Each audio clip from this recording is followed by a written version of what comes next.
ქვემო ვაშლოვანში საბაურის დასახლებაში მცხოვრები 30 ოჯახი გარე სამყაროსაა მოწყვეტილი.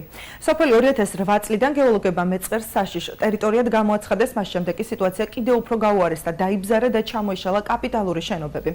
ადგილობრივების თქმით, სოფლის პრობლემების შესახებ იციან თვითმმართველობაში, თუმცა პრობლემა კვლავ მოუგვარებელია.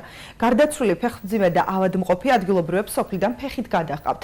ვაშლოვანში მცხოვრები მოქალაქეების პრობლემებს დღეს ნაციონალური მოძრაობის ხულოს ორგანიზაციის წევრებთან ერთად საქართველოს პარლამენტში შუახევის მაჟორიტარი დეპუტატი ომარ მეგრელიძე გაიცნო. ხულოს გამგეობაში აცხადებენ, რომ ოჯახების ნაწილმა კომპენსაცია მიიღო, დარჩენილ ოჯახებთან და გზებთან დაკავშირებით სამუშაოები დაწყებულია.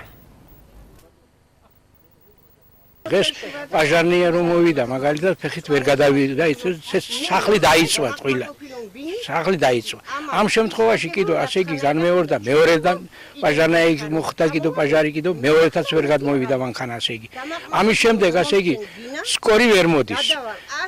ორი კვირის წინ სულ ახლოს ახალ მდგომარეობას გეტყვით, რომ ქალი ბატონი გადმოვიყვანეთ ფეხს შობიარე ასე იგი ქალი, რომელიც ეს ქალი ხელით გადმოვიყვანეთ და ისე გადავიყვანეთ სამანტყოფოში. მოვიდა ეს ხელისუფლებას 2 წელიწადია მოსულია, ჩამობრძანა ბატონი ბესიკი.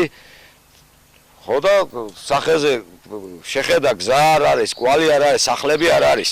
მე აქ საეროს ვერ გავაკეთებო, ასეთიც მოგმართა და ხელისუფლებაში არის ბატონი ბესიკი და საეროს გაგვიკეთებს თუ საბაგიროს გაგვიკეთებს თუ სოციალურად დაუცველ სახლებში ჩაგვასახლებენ, მათი გადასაწყვეტია და თუ არ მოგხედავენ სხვა ზომებს მიუმართავთ. მესამე წელია უკვე არის განუკითხაობა მაქსიმალურად ამ ოჯახებისა.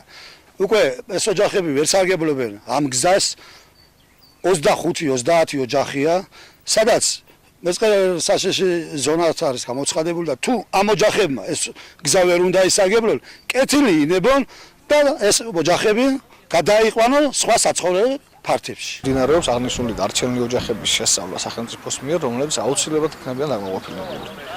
რაც შეეხება გზას, გზა მოგეხსენებათ, რომ იქ სადაც გზა უნდა იყოს არის მეწყერი განვითარებული, ამიტომ სახელმწიფო ადგილობრივ მოსახლეობასთან ერთად ამ შემთხვევაში ხულოს მუნიციპალიტეტის გამგეობა ეძებს ალტერნატიული გზების შეყვანის საშუალებას.